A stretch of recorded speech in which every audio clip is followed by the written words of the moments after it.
Hey everybody, Chris here again, U-Joint Off-Road, North Carolina. Finishing up this absolute unit of an RV.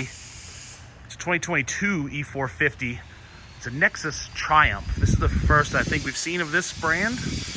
I'm not sure what's going on with that, but it is a monster. 2022 E450, so it's a 7.3 Godzilla, 6R140 behind that. And then we added a new Process 1128 slip yoke transfer case behind the stock transmission. It's got a 6-inch lift as usual. 5,000 pound front capacity springs, 10,000 in the rear. That's how we get these things to drive so well, along with Hellwig sway bars and proper steering geometry and good shocks. We're on the 33-inch Nitto Recon Grappler, 285 7017 on a American Racing Baja wheel in black.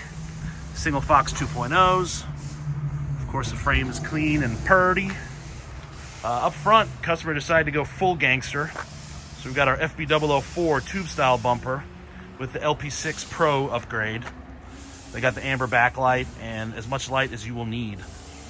In the bumper, went with our standard Baja design upgrade. So it's got the amber fog, the clear fog, and the clear spot. Worn winch, factor 55 thimble, worn shackles, front OBA port, Anderson plug, and the Agency 6 U-Joint Off-Road fair lead. Up front, we've got one of our new Stage 3 front axles. This is our all-new housing. If you haven't seen the video on that, check it out. I go into details about why we're doing this and what we're doing with them. Crossover steering, Dynatrack knuckles, hubs and spindles, 35 spline stub shafts, big 14.5-inch diameter rotors. I see some raw on that drag link that needs to be touched up. And it looks like someone oversprayed a little bit on the U-Joint logo plate on the diff cover. I gotta fix that before it goes out. We're still tuning this one. I'm trying to get this video done before the weather comes in.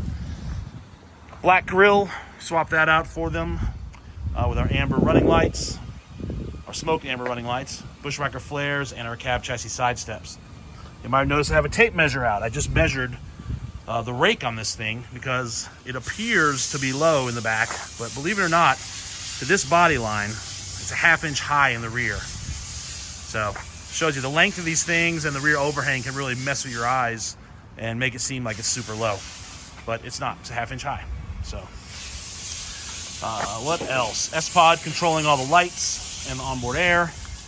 There you can see the driver's side OBA port with the airbag fittings. We did put airbags on the back for overload, so you can control them right there. You got your air port and your shraders for the airbags, left and right. There's another OBA port on the passenger side, and then one you saw on the front bumper. Out back, we've got our 17-inch Dodge wheels, machined for the E-Series hub bore, with some Recon grapplers and a 255 8017. We'll see if we can get a peek of our E450 airbags. What was that? Zip tie trim. Not ours, but the guys should have found that. Out back, we've got a custom rear bumper, full replacement. So we went with a 4-inch, we start with a 4-inch tube that can still be used as a poo pipe. And we've got an open box here for cooler or firewood or what other stuff you don't want in your storage compartments.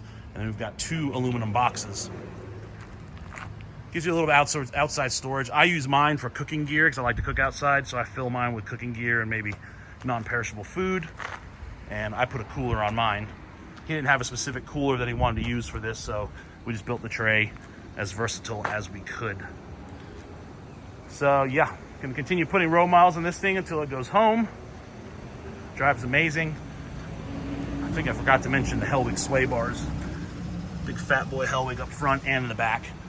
You don't realize driving this thing, I do a test loop around the shop here. That's a mixture of some straightaways and some curvy roads and another road that's real tight and really bumpy.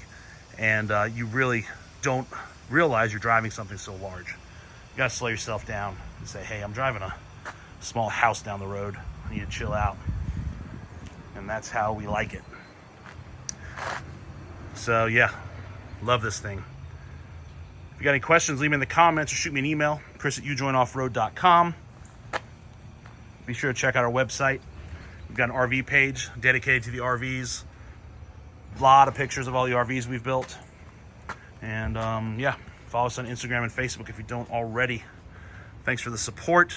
Thanks for watching, and have a good day.